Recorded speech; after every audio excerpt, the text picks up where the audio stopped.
Hello, my name is Nicholas. I'm here today to talk to you about swordplay. Normally I have 2 hours to discuss this topic, but since we're wrapping it up to 3 minutes, we're going to make it nice and quick. There are several different types of swords. We have here what we call a modern classification of a short sword or an arming sword. Note that it's held in one hand. This would be a cutlass or a saber, depending on the weight. Note the long and curve. We have here what we call a side sword, where you can put your finger above the guard. It's nice and long and stabby. And I have here what's called a shinai, which is a wooden representation of a katana. Since we're pressed on time today, we're going to focus on this, which is known as the longsword. It's the most popular type of sword in modern practitioners. We're going to start by breaking the longsword up into different segments. We're going to start with basic sword anatomy. Over here we have the pommel, which is the counterweight to the blade. It's also used to pommel the helmets of people in armor. Here we have what's called the grip. This is where you hold the sword. Here we have the cross guards. This is used to intercept blades that are coming towards your hand so you don't get your finger grabbed up. Here we have the blade. Furthermore, we can separate the blades into edges. We have this edge that faces away from you. This is called the true edge. This is your striking edge. The edge that faces towards you is called your false edge. This is the edge that comes towards you. It's mainly used for deflection.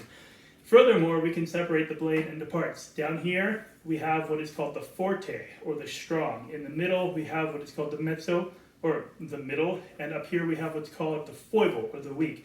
These are known as such because they are points of leverage. If you were crossed with another sword, and the strong part of your sword is over a weaker part of your opponent's, you have superior leverage, and you are what is called strong. When your sword is crossed with your opponent's sword, you are in what is called a bind.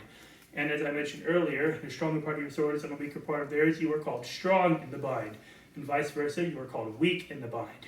So, we're going to go over a few basic swordplay techniques, starting with our stance. If you take a look at my feet, we're going to start with our feet together. If you're right-handed, like all good people should be, you're going to take your left foot, pivot it out 90 degrees at your heel, and then pivot that back roughly 90 degrees at your toe. Your toe should now be lined up with your back heel. We're going to take one comfortable step back from here and adjust our feet so they're roughly shoulder width, turn our foot slightly out, and put our weight on the balls of our feet. We are now on a basic stance. From here, we're going to take our sword and point it straight out. We are now in what is called a guard. This guard is called long point or posta longa, and this is the basic guard that I teach people from. So from here, we're going to perform some basic footwork. We're going to push through our back calf and our quad to perform what's called an advancing step.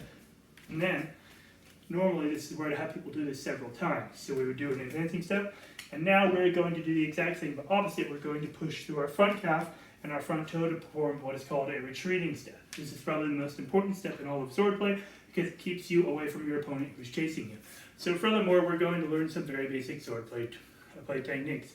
We're going to sum it down to just one. We're going to learn the parry and repose. So first, a parry is where you put your sword in between an incoming sword and your body to prevent yourself from dying. So let's say a basic parry right here will go to this guard position known as window, or ox if you're German. So imagine a sword is coming towards my head. I would come up towards this window position, let the sword bleed off to this side, and come and cut back to my opponent.